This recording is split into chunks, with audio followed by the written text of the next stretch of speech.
Eskolta sa Maynila. May ebidensya tayo, nakahuli tayo isda. Awit!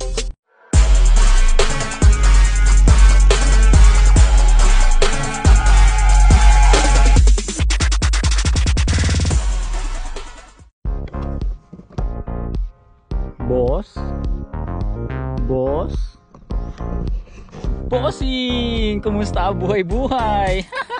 Yo, what up mga kuys? Good morning, Sunday morning na naman at alas 9 na, pero hindi pa rin tayo nakaka first cast dahil ngayon nandito tayo sa gitna ng isang city na kung saan ay meron silang mga additional rules and restriction na hindi nasakop ng ating permit, no, para mag fishing. Kaya doon lang tayo bibiwas sa mga sure tayo na pwede tayong mag fishing. Kaya ngayon mga kuys, samahan nyo muna akong mag sightseeing at tignan natin ang mga historical sites sa lugar na to. Alright, let's go! Mga kuys, ang lalaki ng mga kanyon, no? Yung mga sinaunang kanyon ba? Ayun, no? Dali yung body niya parang ano eh, parang kahoy siya. Ewan ko, kahoy, tapos may mga bakal na pins. Nakatutok siya sa ilog, oh. Siguro dati pag may mga mananakop sa kanila, yan yung ginagamit nilang pang depensa, oh. Depensa matatag mga kuys. Mga kuys, ito sinasabi ko sa inyong inland waters sa loob ng city nila. Yan, ang haba yan, parang maliit na ilog. Maraming isda dyan eh, kaso ang alam ko hindi nasakop ng permit ko to eh, parang mga exclusive for clubs na lang to. Yan, ang ganda sa ano dyan, sigurado daming ano dyan, daming perch. Yan, lalo nyo ilalim ng tulay,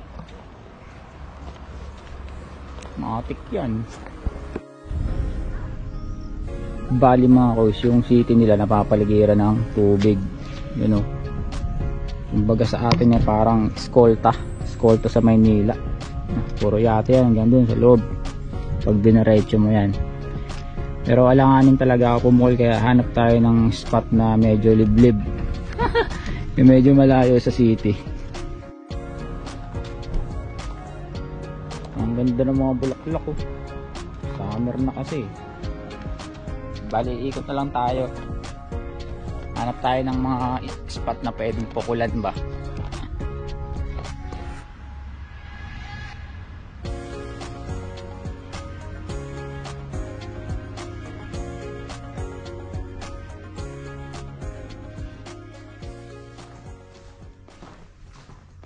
Mga boys, nangangamoy creepy place na naman. Ayan, nakatunton na tayo ng ano, ng medyo tahimik na lugar, yung wala gaanong tao, tapos may mga spot na pasok pa rin sa ating area of allowed fishing point. Ayan, oh, malikotin natin yung lugar na to. Dito na lang tayo mag focus kasi dun sa city mahirap eh, club pala dun. Ayan, oh. Dumulo muna tayo, i-assess muna natin yung spot natin base sa mapa natin ng ating fishing permit. Yung mga kulay blue o dark blue, yan yung pwede nating pag-fishingan. Tapos yung mga orange, pwede rin yan, kaso baka may additional restriction na yan. Tapos yung mga light blue, yan bawal na talaga dyan. Kaya dahil nandito tayo ngayon, yan, sa blue na yan, pupukol tayo dito sa spot na to. Alright, yun, naka first cast din. Kanina pa tayo palakad-lakad eh, ngayon lang tayo nakita ng ano, ng open area. Pero maganda naman yung spot, medyo mababaw siya, tapos may mga vegetation, mga damo-damo. Siguro naman may isda naman siguro ang nag-ano dyan, tumatambay.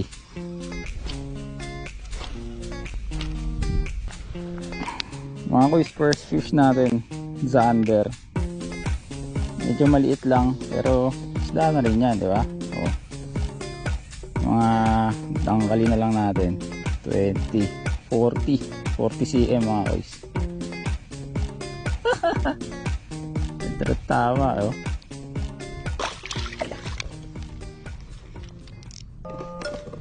Minsan talaga sumasablay na yung camera natin eh. Akala ko na-play ko nung umi-strike. Nung pagtingin ko sa camera, na-iland ko na siya. Ako nakita, hindi pala naka-play. Sayang yung footage, pero okay na rin. At least nakuha na naman ang na-iland natin. May ebidensya tayo, nakahuli tayo isda. Awit! Hindi nga nasundan yung una nating sander. Sana masundan pa. Try natin dito sa may ano, dito sa tulay. Ayan o. Maliit na tubig lang siya. Tapos napunta dun sa malawak. Parang entrance. Try natin. Mukhang promising tong spot na to eh. Napaka peaceful ng paligid mga boys. Kung ikaw yung taong ayaw mo lagi ng maraming tao, maingay na paligid, saktong sakto to sa'yo. Ikaw lang at yung kalikasan ng magkasama, diba? Kaso mas maganda sana kung ikaw, kalikasan, tapos isda. Ay, wala nagpaparamdam eh.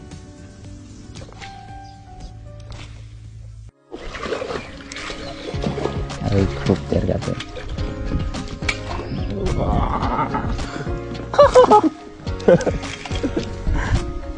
See? This is fun.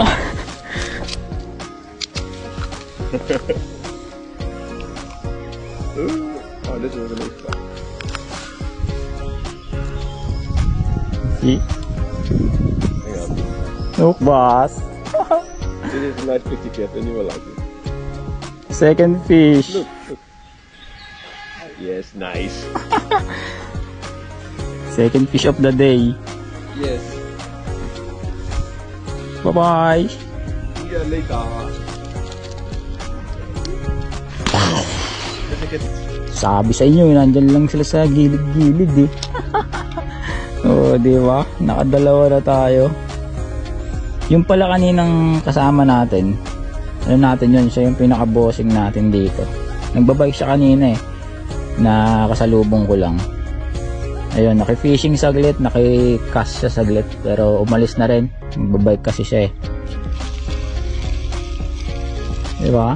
Hindi tayo zero for today's video. Lumipat tayo ng spot mga kuys. Masyado nang crowded dun sa city center. Mahirap na pumukol, baka makasagi pa tayo. Ngayon nagpunta tayo dito sa bandang parkingan ng mga barko. Ano, dito sila namamahinga pag weekend eh. At least dito walang ganong tao. Malaya tayo makapag-cast ng makapag-cast. Wala tayong alalahaning ano, tatamaan ba.